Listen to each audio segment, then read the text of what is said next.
right. Well, good morning. Welcome to the session titled Beyond the Numbers, Elevating the Student Voice Through Data. We have several presenters, Tracy Bormann, sorry if I didn't say that wrong, Stephani Kilby, Mary Henderson, and Nichole Salinas. I would like to introduce to you Mary Henderson, Marie Arnold, who is going to be moderating. And she's currently a doctoral student and an active leader within the University of Arizona Global Campus community, serving with dedication in the Student Government Association as president and the UAGC Sci Club.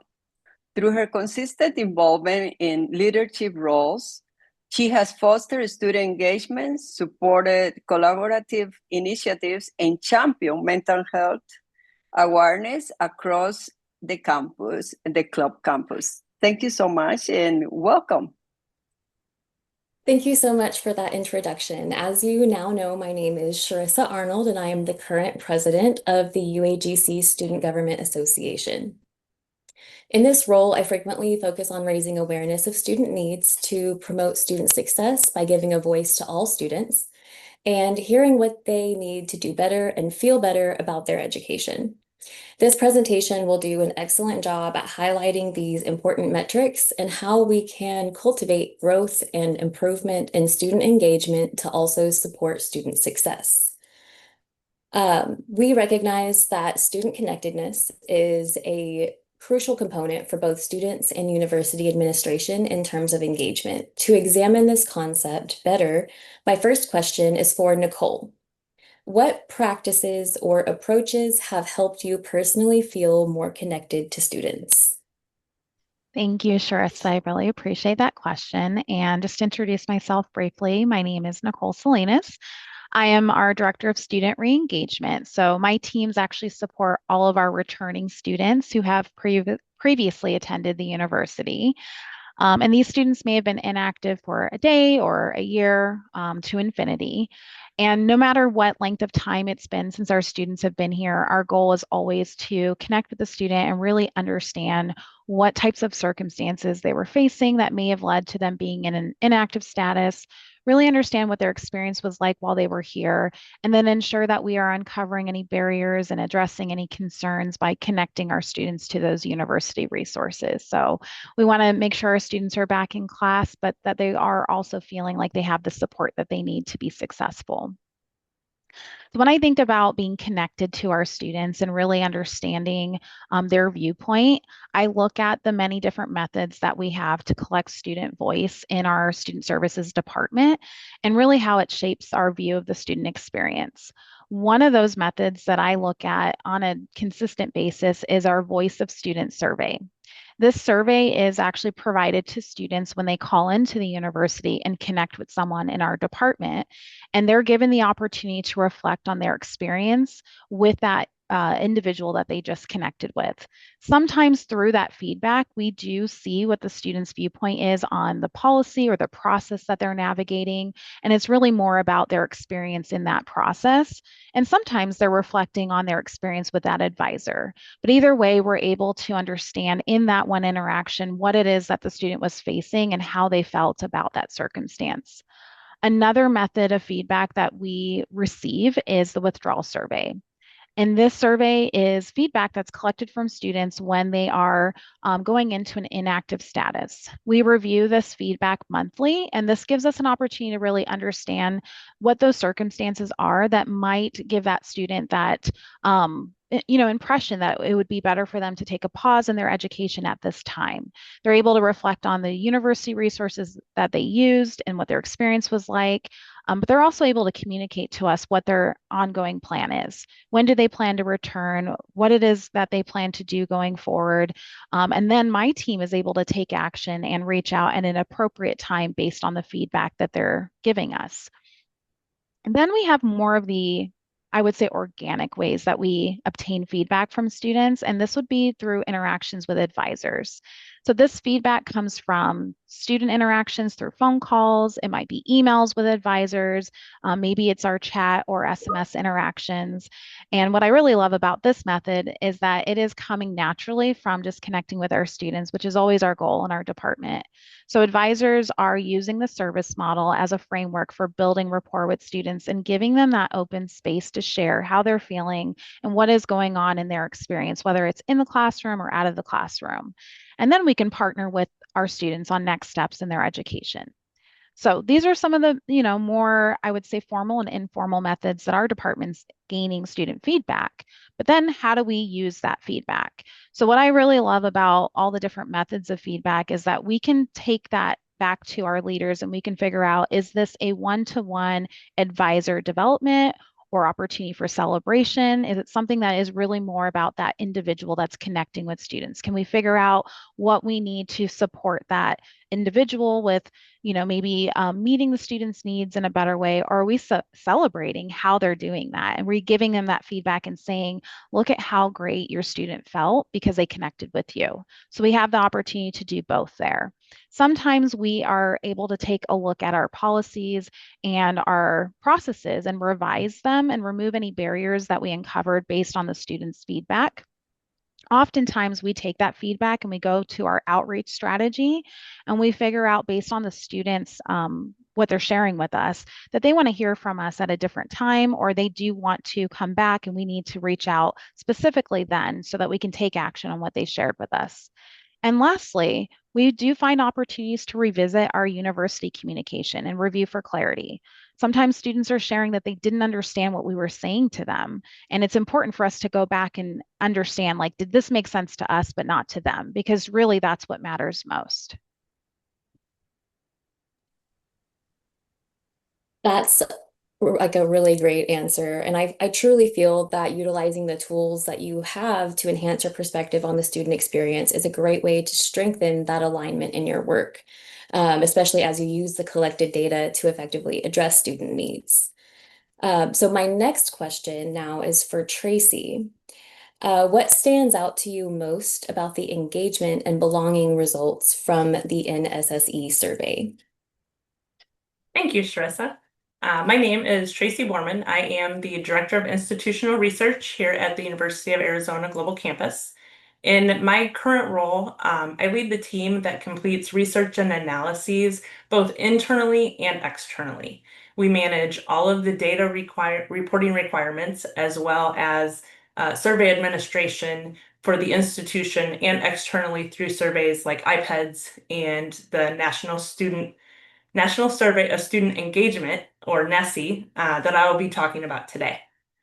The NSSE survey is completed by first year and senior year students.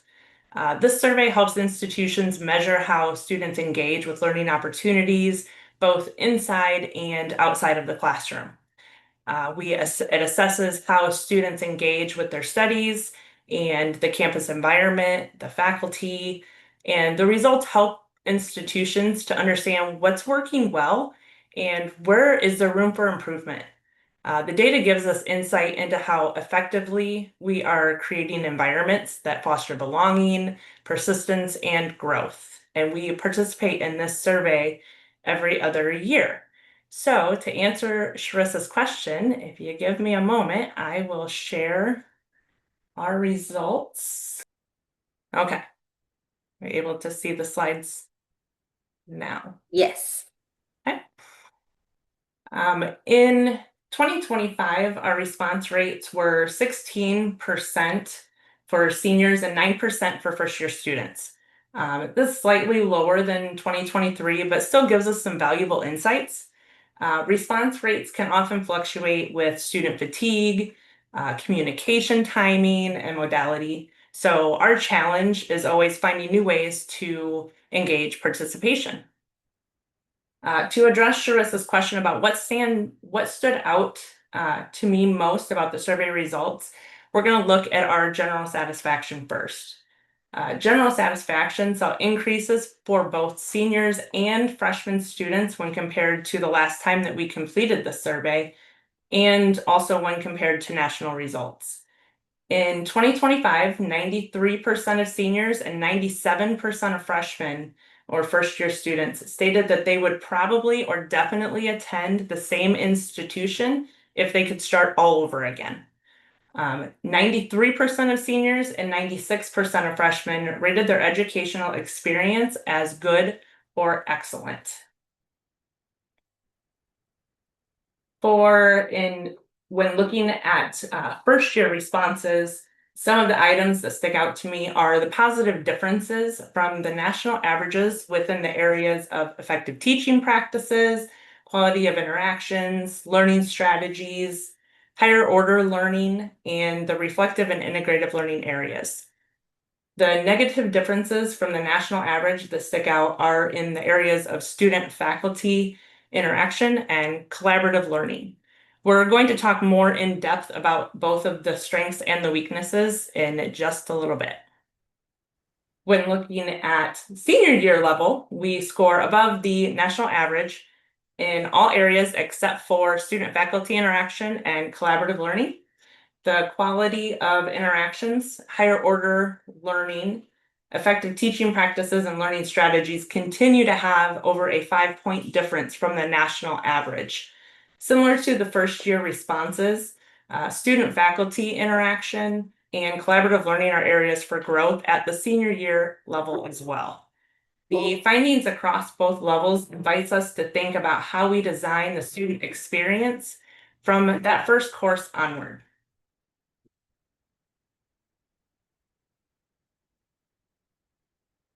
The improvements in our engagement indicator scores across several areas also stood out to me.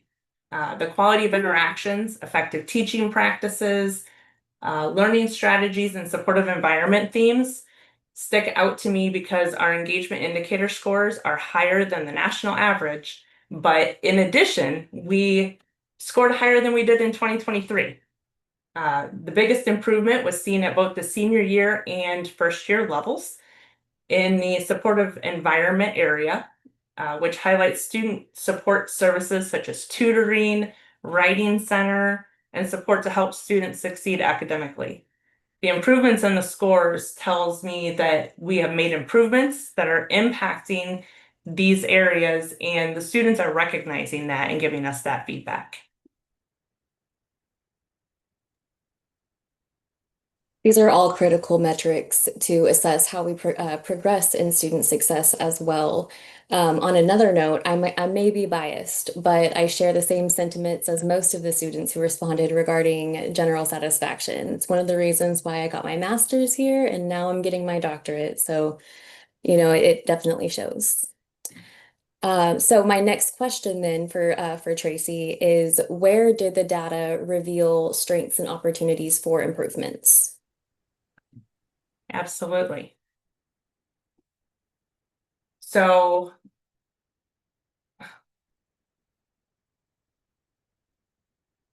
the effective teaching practices was one of the items that we saw increases in scores for all of the questions that were asked, which resulted in higher scores compared to the 2023 survey results as well. These results stand out as major strengths, and we score above the national average consistently year after year. Students are reporting that instructors are providing prompt, detailed feedback. They're using examples and illustrations effectively, and they're clearly explaining the course goals and grading criteria, that's very important to our students so they know what's expected of them. UAGC scored on a range of 3.2 to 3.5 on a scale of 1 to 4 for all of these questions, where nationally the range was 2.8 to 3.2. This shows that our teaching practices are structured, supportive, and they promote active learning. A second strength that is recognized from the survey results is the quality of interactions. Both first year and seniors rated quality of interactions well above the national averages. These include interactions with faculty, staff, and other students. These findings suggest that UAGC students feel well supported and connected in their relationships within the institution. On a scale of 1 to 7, With 7 being excellent, the quality of interactions between students and internal staff and faculty ranged from 5.8 to 6.2, where nationally the range was 5.1 to 5.6. So we're definitely shining in these areas. UAGC students also feel a strong sense of belonging and value. The survey results suggest that students feel accepted, valued, and connected to their learning environment at higher levels than the responses nationally, which is a really big deal for us. Students are comfortable being themselves within our institution. On a scale of 1 to 4, UAGC scored a range of 3.3 to 3.6, where nationally the range was 3.0 to 3.3. So another area that we are very excited about. While the faculty teaching scores were high, student-faculty interaction outside of the class, so mentoring, research, projects, is definitely limited.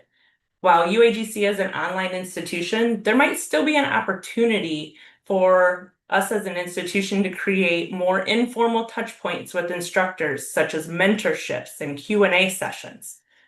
We are seeing improvements compared to 2023, but we're still scoring below the national averages. So this is definitely an area of opportunity for our institution. Biggest opportunity lies within the collaborative learning area. Collaborative learning scores are far below the national averages, which indicate few opportunities for teamwork, for group discussion, for shared projects.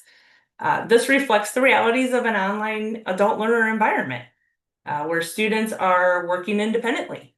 There may still be some opportunities, though, to explore for students to work together for increased collaborative learning.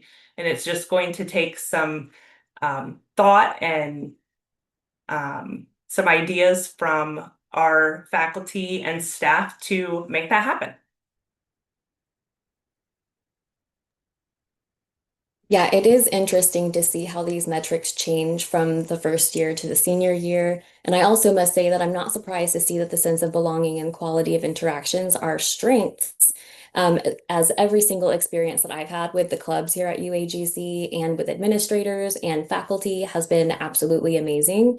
So it is partially what made me aspire to continue on my learning journey here at UAGC. Moving on, my next question is for Stephani. Where do students already share their voices formally or informally? Thanks, Sharissa. I love this question so much. As Director of Student Success at UAGC, and as someone who's been in higher ed for over 13 years across multiple roles and as an adult learner, I've learned that our strongest insights don't just come from the dashboards alone, but data gives us signals while the student voice gives it meaning. So when we bring those two together, that's when we move from understanding to action, and that's what actually matters. So your question was around where are students already sharing their voice? And the answer is everywhere. It might be easier to say where they're not. I think that quite often we lean into surveys when we think we really need to understand what students are saying about X. Let's send a survey. And there are certainly times when surveying is appropriate to use. But understanding that students are sharing their voice in many places and spaces is really the first step to learning what they're saying. So a couple of things I'll share just to highlight, but I'm sure all of you can think of other spaces that you can listen to the student. And if you are thinking of those, drop them in the chat because I'd love to hear them. But I think of our formal structured spaces, our end of course surveys, NSSE, our Net Promoter Score surveys. So again, leaning on the survey side a little bit, exit surveys, but also focus groups, student government, right? Like student government shares their voice with the student body and the student body shares their voice back. We see plenty of engagement and voice on UAGC Connect, which is our student connection platform, clubs and orgs, advisory boards, program reviews where they're asked to sit in. These are all more formal, structured spaces where we can listen to what students have to say. But we also have more informal spaces, organic, things like discussion boards in the classroom, where maybe you're not asking specifically about student voice, but in what they're saying, it's coming through. Peer communities, social media. Social media is a great place to see what students are saying about UAGC, to each other. Emails, interactions with staff, faculty. Nichole touched on that a little bit.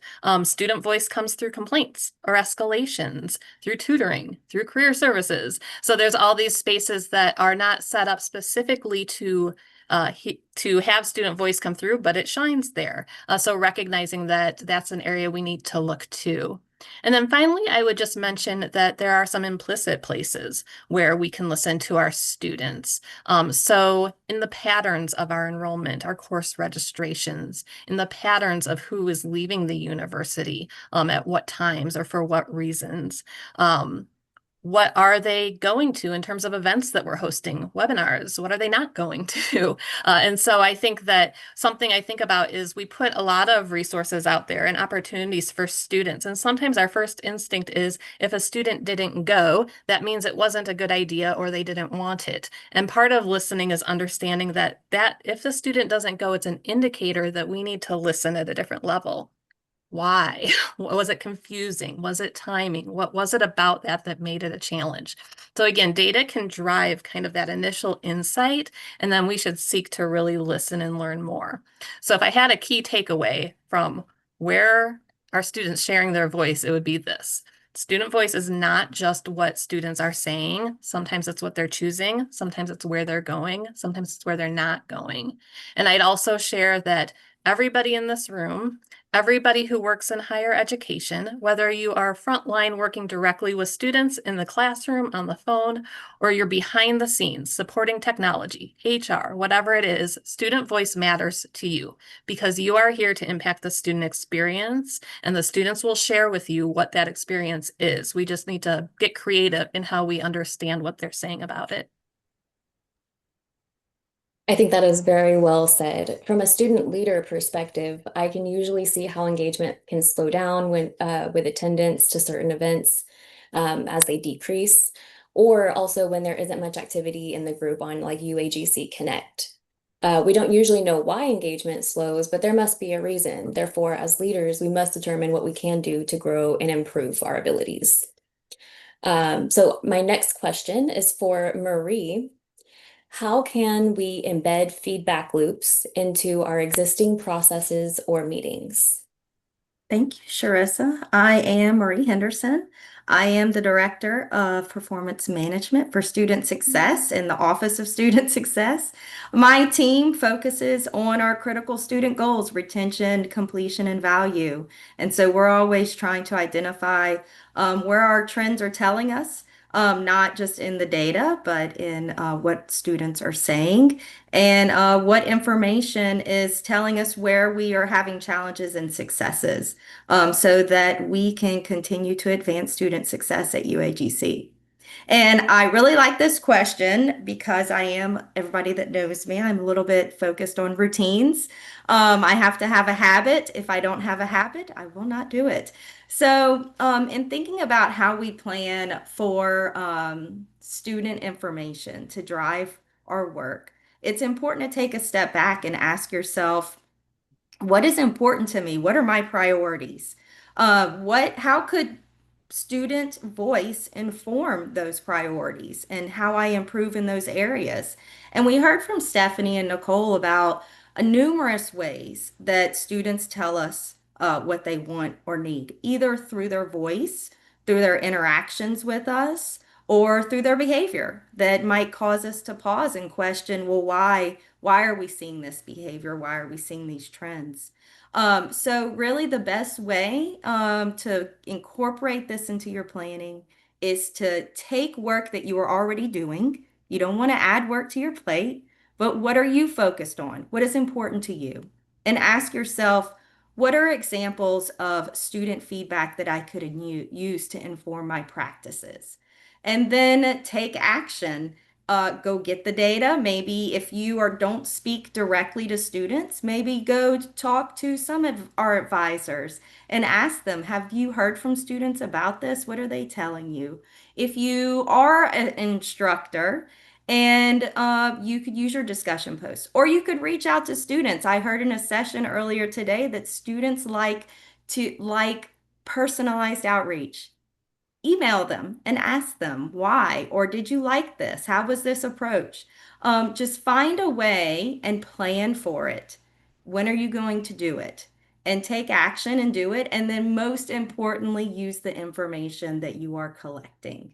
And if you have a team of people, prepare your team to receive the feedback. Sometimes it's hard.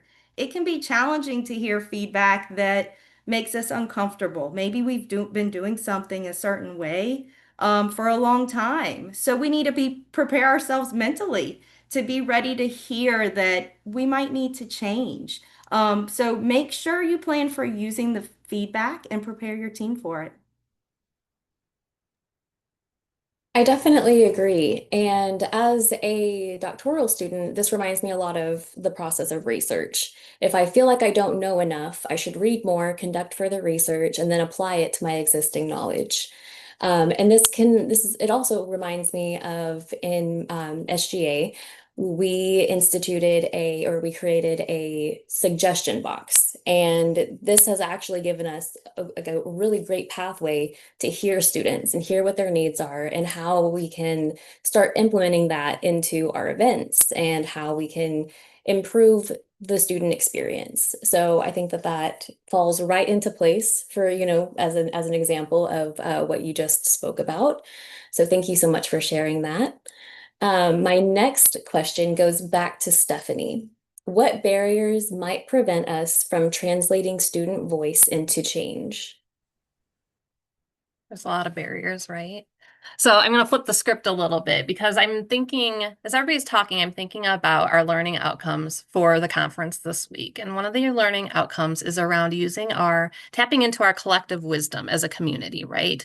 And turning that into insights and then taking action in our daily roles. So I'm going to talk through some barriers, and perhaps this is an area that you will think, yes, I can turn an insight into action.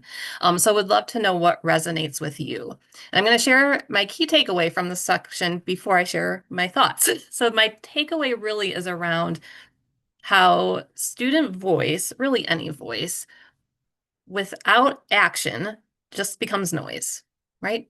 Voice without action becomes noise. How many people have seen a piece of feedback, a survey response, something, and thought, that's not new. I've seen that before. We've been hearing that for years. What are we doing? We've asked for voice, but then it goes nowhere, right? Where's the action? I see my little hands raising now. Where's the action? And so our work needs to be in designing pathways to action. Take the voice, turn it into something, and close the loop. Let people know that their voice became action. Thank you for your voice. Continue to share it. So going back to the question, some of the barriers. One that we see quite often is, I'll call it fragmentation. All of this voice, the feedback, the data lives in different systems and different teams and different individuals and different classrooms and discussion boards, and multiply that times however many, right? It's all over the place. So when that happens, no one group owns the synthesis of it. So I think that we are really great at one-on-one resolution to feedback. A student individually tells us something, we respond, we work toward a solution. What we're missing quite often, though, is that collective look at the information, the systematic way that we can approach the feedback to say, not only are we making it right for the student, but we're going to prevent what happened from happening for other students too, because we're going to take that voice and turn it into change. So fragmentation is one space where, it's a challenge, and it's a challenge that we just have to approach head on and say, we're not going to be okay with it. What can we do to work through it and make it better for other students? So fragmentation's one. Another challenge that I think about is translation gap. We hear the voice, but we don't really know what to do with it. Like I just mentioned, the feedback gets interpreted locally, but not strategically across the institution. So when there's a translation gap, it's really on us to learn more. Where's our curiosity? Like find out more so that we can fill that gap with real solid feedback and input to inform our decision. Another piece is around structural constraints, right? Higher ed moves pretty slow, everybody. So we have institutional speed, which is like a snail. And then there's the speed of our student, especially at UAGC. We are in accelerated courses where they're 5 and 6 weeks and 8 weeks. That is not a lot of time to turn around from insight into action. And so how can we close that gap with our structural constraints and really meet students more in their time of need versus our own time of being able to apply things institutionally? Another thing that I hear is the perception of voice as opinion and not evidence. Like, well, of course they said that. They're upset. That's just one person's opinion. That's a flaw in our thinking and in our logic. Voice is not always treated like data, but it should be.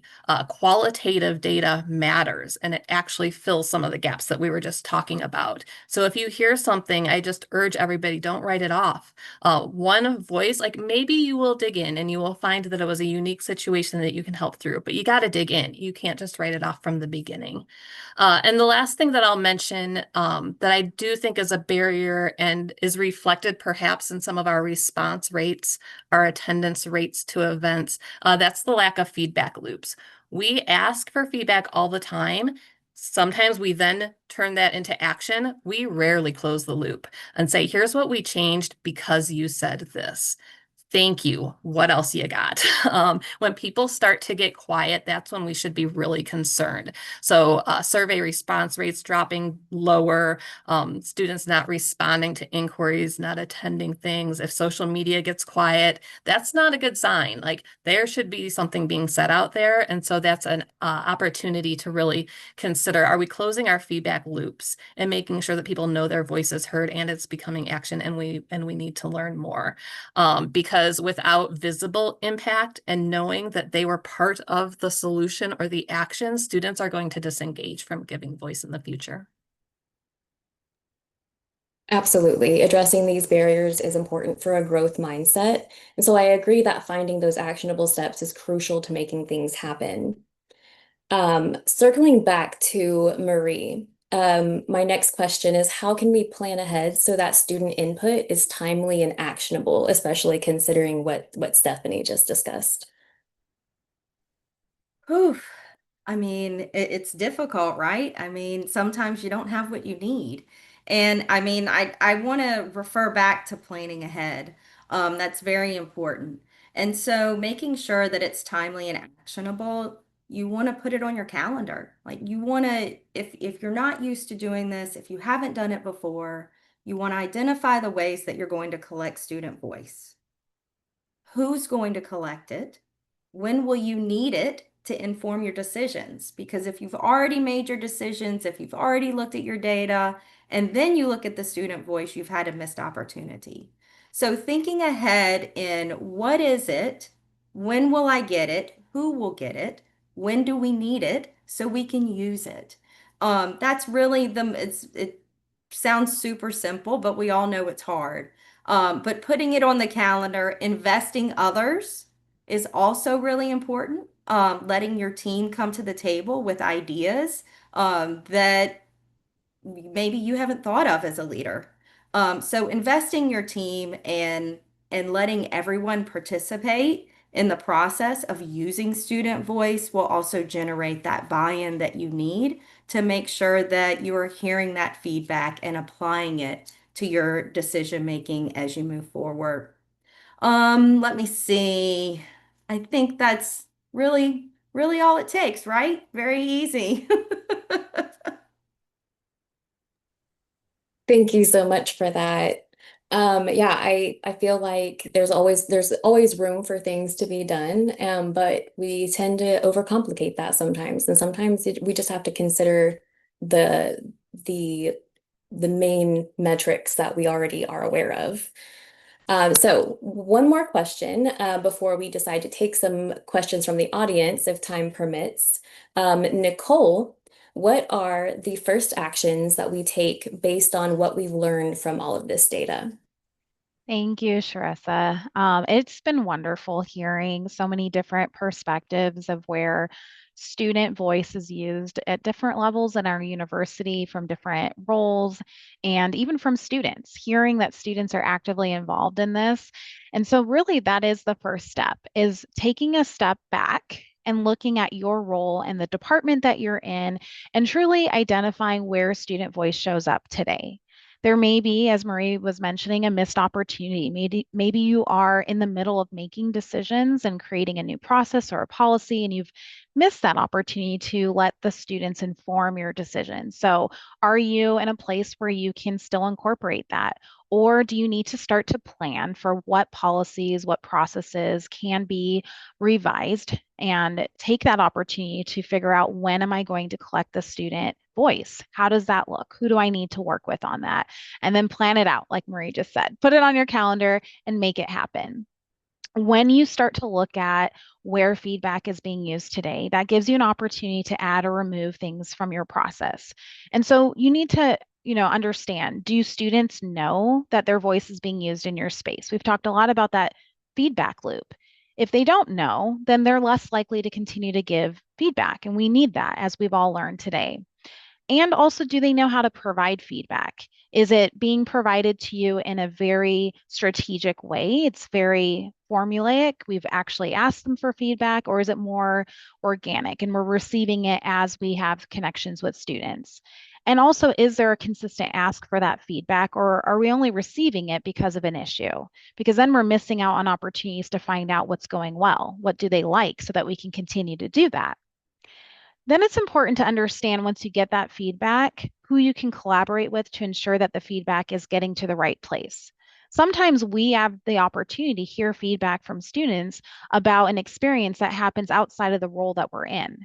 And it's really important for us to remember we have the ability to connect with each other. We're not siloed. We're not like locked into our own teams. We can reach out to other leaders, other departments, and we can strategically make sure that that feedback is getting to the right place. But we can also collaborate and find out, do we both have an opportunity here? Is this something that we can work on together?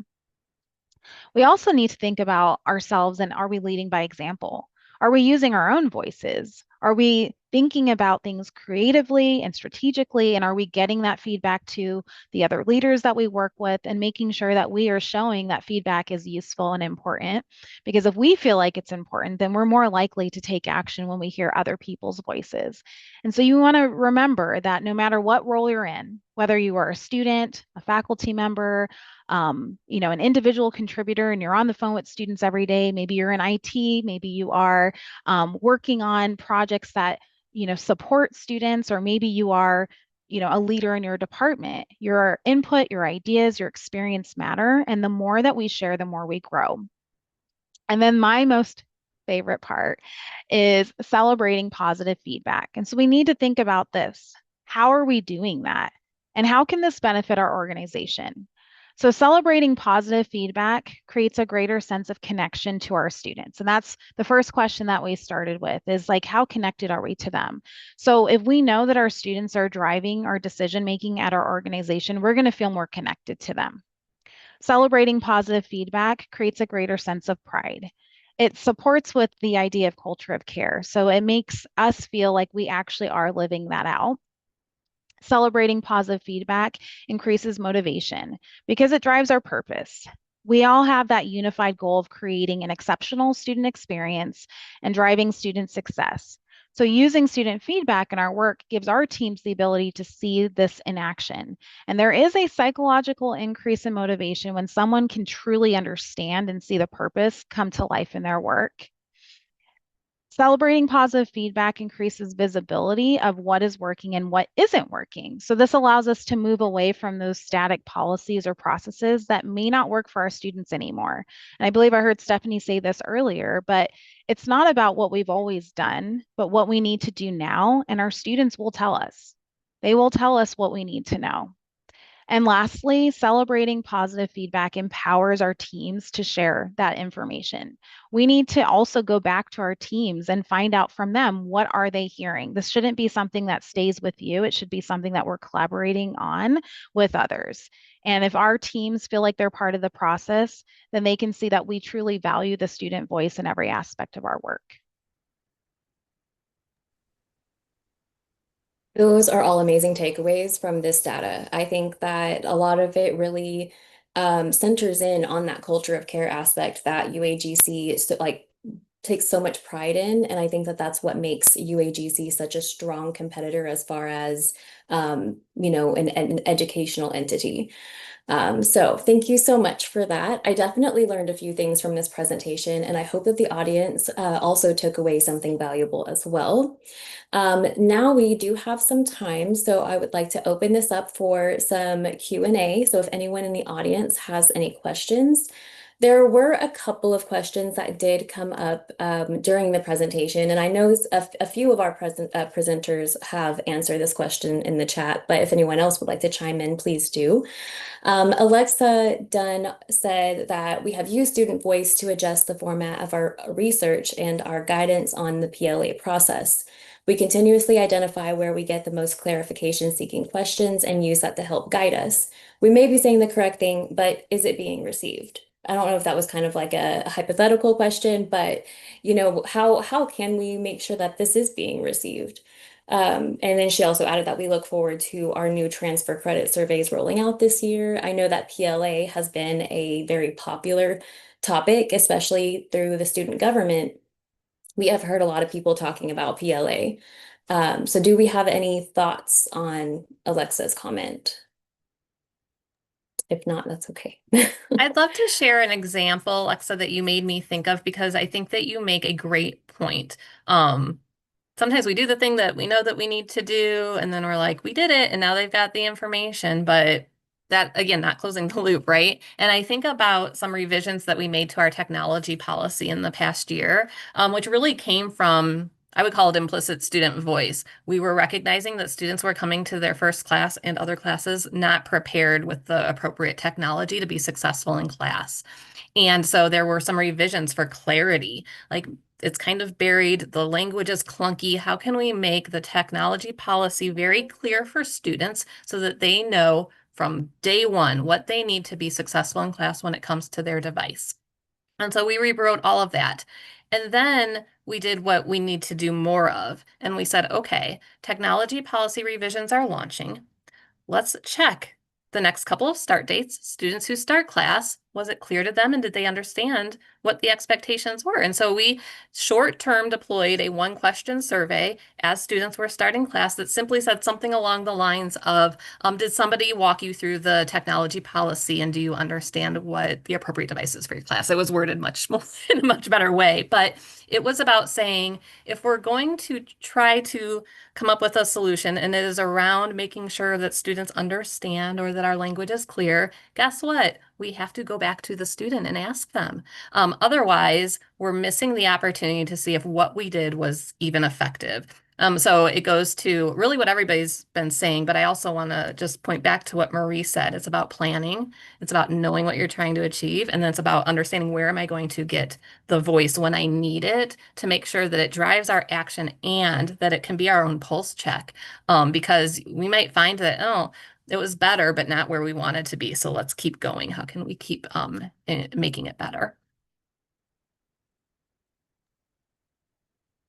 Right. See, I know there was another question from Alexa Dunn. She said, I love seeing where we are in relation to the industry and, if available, our direct peer institutions. How do we know we are doing well if we don't measure it against how others are doing?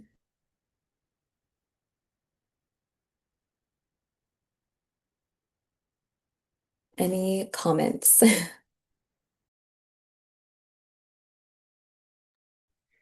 Just full agreement with that. Yep, Yeah.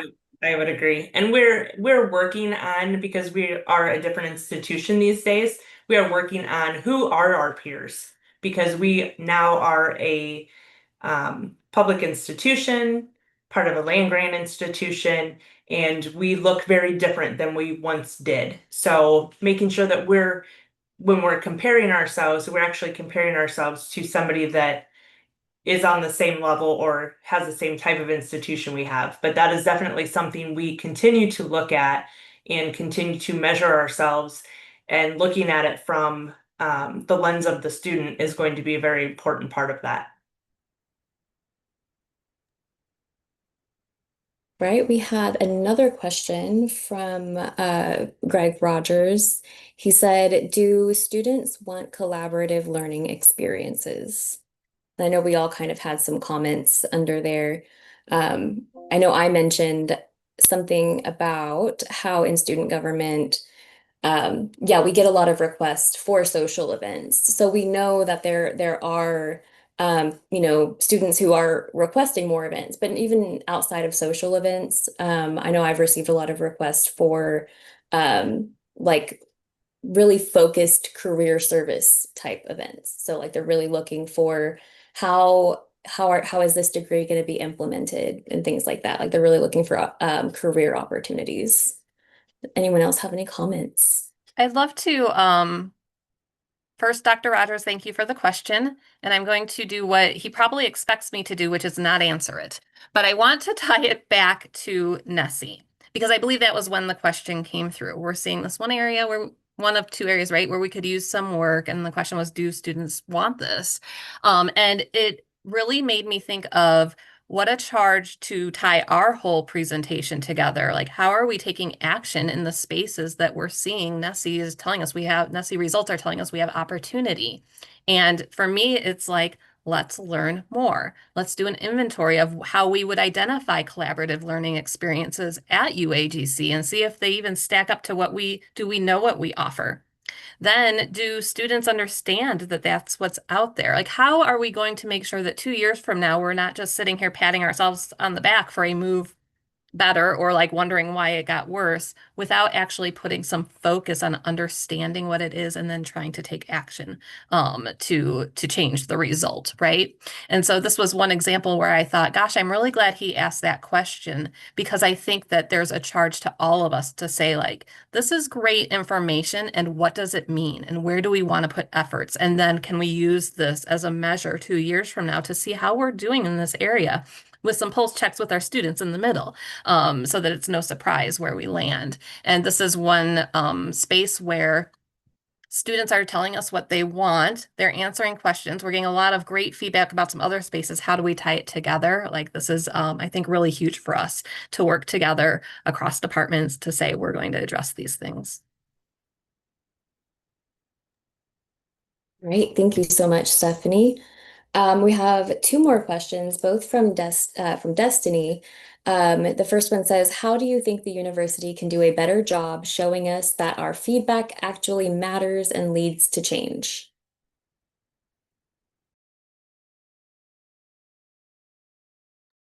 I was reading this question. I was like, wow, that is a powerful question.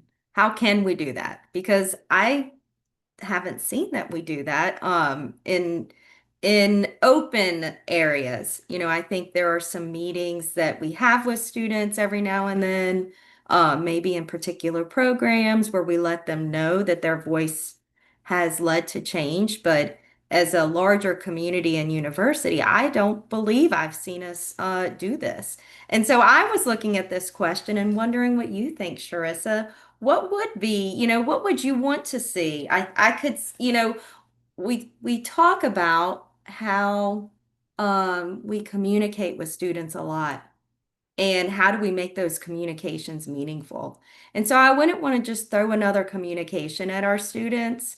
I'd want it to be a meaningful experience for them, and maybe a motivating experience that you can change our university for the better, so that more students are served in meaningful ways. So, Sharissa, I really hate to put you on the spot, but how could we do that? Yeah, no, I mean, I appreciate you putting me on the spot, because I was also thinking about this question. And I was also thinking about the things that the Student Government Association has done so far since it has been created. And you know, my biggest example is the fact that we created that suggestion box, because that suggestion box has become a way for students to not feel pressured to have to say something, but if they want to say something, then they have that option. And then outside of that, or as a result of that, whenever we get submissions into the suggestion box, then we have an opportunity to actually take those suggestions, plan something with them, do something with them, and make it known. So for instance, like how I mentioned that there's been a lot of requests for social events. Whenever I seen that there's a lot of students who are interested in being social with other students, I immediately was thinking, how can we do an event to include students? And that's whenever our student organization liaison, Monica Jensen, actually stepped up and she's like, why don't we do something for Halloween? And you know, we even zoomed it out. We made it more inclusive. We changed the name to Fall Harvest Festival just in case, you know, because we want to make sure that people are inclusive or that the events are inclusive. So yeah, we really tried to take those types of ideas, and that's how we can make it or show how, you know, we're trying to improve the university. So perhaps maybe the university can do something similar in that way. You know, in a way of saying like, hey, like we're hearing you, we're making these direct changes. Show us, do a focus group, how we've mentioned, how it was mentioned in the presentation. Do a focus group to find out from these students, how are these changes going? You know, test out, you know, these changes that we've made and let us know how we're doing. Then that's my suggestion. Did we have any other comments before we move to Destiny's second question? Okay, so Destiny's second question was, what types of events do students actually want to attend? Fun, educational, networking, or community focused? And I hope you guys don't mind, but I will also kind of say something about this. So yeah, I mean, it's really kind of half and half. Like there has been half of the students are really more focused on wanting to do fun social events, and then the other half are really looking for that career centered type of event where they're getting more information for career opportunities. They're learning career skills, they're learning resume skills, they're figuring out what professions are open to them through their programs. So it is really half and half from what I've been noticing, but also in the community aspect as well. There has been a lot of talk about creating more clubs and you know, finding the correct club. I know myself, I have been kind of flaunting the idea of opening a like a criminal justice focused club because that's my specialization. And I'm not sure if there's any other interest in that. So that's something that I can work on. But do any of our lovely presenters have any comments on this second question? My thought really was, you know, because the space that I'm in, it's advisors who are connected to students every single day. And sometimes we'll know that an event is going on and, you know, maybe we are bringing it up with students in conversation because it makes sense based on what they've shared. Like, hey, did you know about this? This is something that you might be interested in. Or sometimes we'll add it to our signature to promote like an upcoming career fair. But I'm curious, just from your perspective, Sharissa, like, how do students get this information? If there's an event going on, like how in the know are they? You know, do we need to do a better job at promoting events? Is it beneficial for that one-to-one connection from someone that a student knows to say like, hey, did you know about this? Or is there a better way for the university to increase the visibility of some of the new clubs and new events that are going on?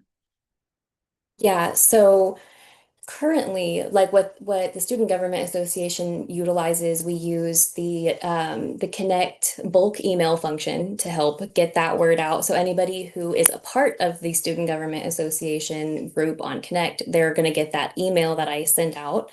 The site club, what I noticed that really helped, especially with getting the word out, was I compiled a bunch of just a bunch of emails. Like I let people submit their email if they wanted to be included in a mailing list.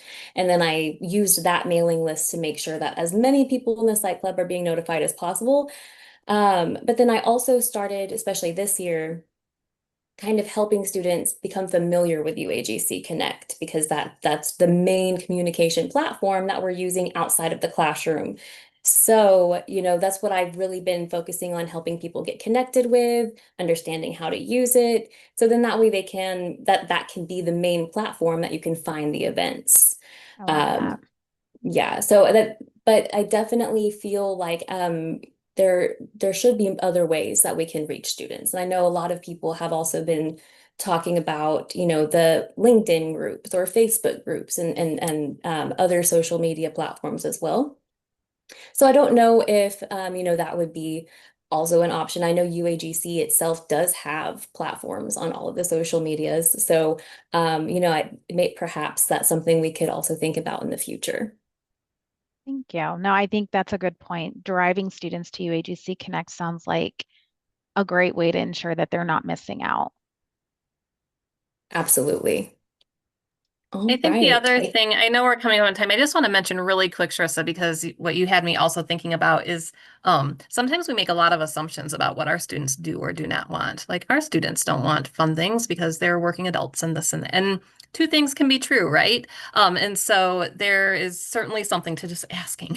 Like who is interested in what and what can we put out there? And maybe we knew 5 years ago something was not the thing, but guess what? Landscape's always changing, student body's always changing, and timing is everything.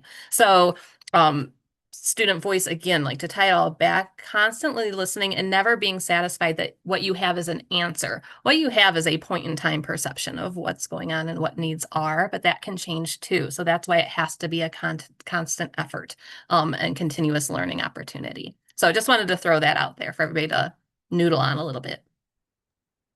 I completely agree. Thank you for adding that.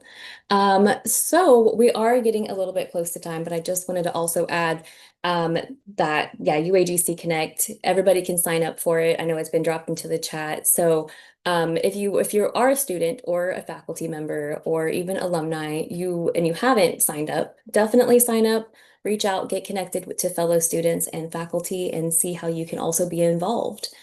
And I think I will should I pass this back to Tracy or Gigi or I don't know who? Yep. I ask, thank you for attending our session. I hope you took away something. And I hope you were able to learn how we use student voice and all of the things that we're going to do to improve our use of student voice. Because while we do a pretty good job of getting student voice, we can do a much better job of using it and showing those changes. So one last thing that I have is if you would please complete our session survey. I believe Marie just popped the link in the chat so that we can collect your feedback and do something with it. So I appreciate everybody's attendance and I hope everybody has a great 3 days in TLC. Thank you. Thank you.